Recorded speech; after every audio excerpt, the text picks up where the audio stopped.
Andrew McGahon for the MacLife.com here in SBG Concord, standing alongside Artem Lobov, who is fighting in 8 days' time in Gdansk. Am I saying that correctly? Gdansk in Poland. Artem, this seems to be a fight against Andre Fili that has been brewing for a little while, whether it was back and forth Twitter spats.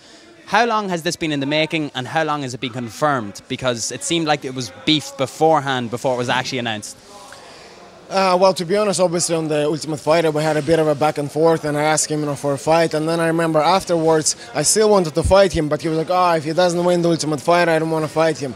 And I was like, whatever, I'm not gonna, I don't chase no one, I don't chase them, I replace them. And so I just kind of left it, and then I got an opportunity to step in against him on short notice in July.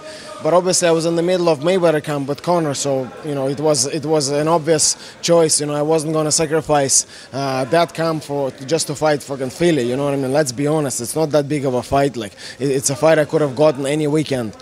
So I just left at that, and then after I looked to get a fight, and I asked Sean. I said, "Look, who do you have for me?"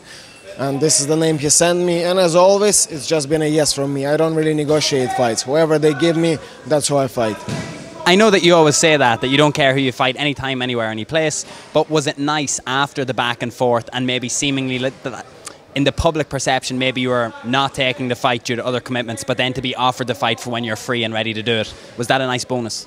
Yeah, absolutely. I mean, I've been dying to get my hands on him, so it's good to finally, be able to see what that little chin feels like. It seemed, though, when Conor and Uriah were both in the Ultimate Fighter, it seemed like by the end of it there was a mutual respect between the two, and I thought it maybe had extended between the teams, but it seemed like he has taken personal umbrage against yourself in the UFC, and he's almost on a mission to silence you. Yeah, well, good luck to him trying, but yeah, definitely, I mean, for us, we've always been real. So if somebody is real as well, and they do good work, and they don't just talk, like we respect them. And Uriah is he is a veteran of the sport. He's a good guy. He's built a great team. So we have a lot of respect for what they do at Team Alpha Male. So for sure, yeah, there's definitely a lot of respect between us there. But don't get it mixed up. I'm still very, very excited to get my hands on Fili. So although Russian, forged in Ireland, Poland, I suppose, halfway between the two, are you expecting the crowd to be firmly in your support just for the fact that it's a European fighting against an American? Or is Poland not hot on Artem Lobov? I certainly hope that, because I fought in Poland many times before, and I have fought many Polish fighters, because they're tough people, tough fighters, and I struggle to find fights over here in the UK and Ireland, because everyone was absolute pussies and they wouldn't fight me, so I had to go abroad and seek competition there. And in fact, actually, a little unknown fact is that at some point I was fighting so often in Poland and so many Polish fighters that I was ranked #1 in 2 weight classes there, featherweight and lightweight. I didn't know that. Amazing. A couple of quick things before we let you go. When it comes down to the rest of your year, what has it been planned for? Because I know you were in isolation for a long time with that Conor camp. You were focused on that. But is a quick turnaround in mind, and maybe get something before the end of the year as well? Or have you any plans? I love a quick turnaround. I'm always ready. I'm always in shape. So I just want to fight. I said it before, I'm willing to give the UFC buy one, get one free, where they only have to pay me every second fight as long as they keep me busy. I want to be fighting. That's what I want. I'm a fighter, with all this fucking 2 fights a year, bollocks, that's not for me. I want to fight. In terms of working with Roddy in particular, because the two of you were in the Mayweather camp, did you find the transition back to MMA easy? Did you find your hand sharper when you were incorporating grappling back into it? Because I know a lot of people, myself included, when we were watching the camp firsthand, I was very curious as to figure out how would it change when you go back to MMA, when now you have to start worrying about takedowns and grappling again. Yeah, the transition back was very, very quick, and my hands were a lot sharper after the camp. It was great to take the time out and just concentrate on one of the arts, which was boxing. You don't really get to do that very often as an MMA fighter, so that was very, very beneficial for sure. And as soon as I got back, I sparred a lot more for this camp than I normally would. I sort of went back to old school when we used to spar crazy amounts of time, and I actually was sparring like 4 times a week.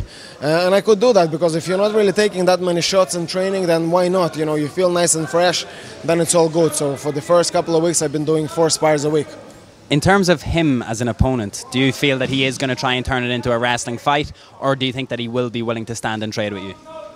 You know, I don't really think about it too much what they're gonna do, but the truth is, if you do put your hands on someone and they feel the power, that's just a natural human reaction. You know, they want to feel contact and they want to grapple, they want to wrestle. Even if you look at boxing, where there is no wrestling, if you see one guy in trouble, they always try and, you know, kind of grapple and grab the other guy and look for that tie-up. So I always expect that. Without being too disrespectful to the rest of the card, and we'll finish it on this, you are remarkably low on the card for some reason, and that's, I'm not too sure what's going on. I know a lot of fighters have spoken about how it's nearly better for them to be on prelims in this card, but this is a European card. Is this finally the event that Artem Lobov is going to get that bonus? Because your fights over the years have warranted bonuses, but you haven't been fighting on shows that awarded bonuses for Fight of the Nights. Well, I got a bonus against Cub Swanson. But yeah, I can see myself getting a bonus definitely here. But in terms of fighting early, I mean, that makes no difference to me. You know, I'm there to fight. The earlier the better, to be honest, because, you know, Poland is a great spot for a party. So get in there, you know, knock him out quick and get out. I actually was joking with one of the guys, said when I enter the cage, pour a pint of Guinness for me, and by the time it settles, I'll be out of there. Guinness in Poland, Artem, I don't know. You get Guinness anywhere. There's always an Irish pub anywhere you go, and there's always great crack in them, so for sure. We'll do a follow-up video. Artem Lobov celebrates in Gdansk next Saturday night. I'm not sure we can show that, but yeah, let's do it. Excellent. Artem, thank you very much. Best of luck.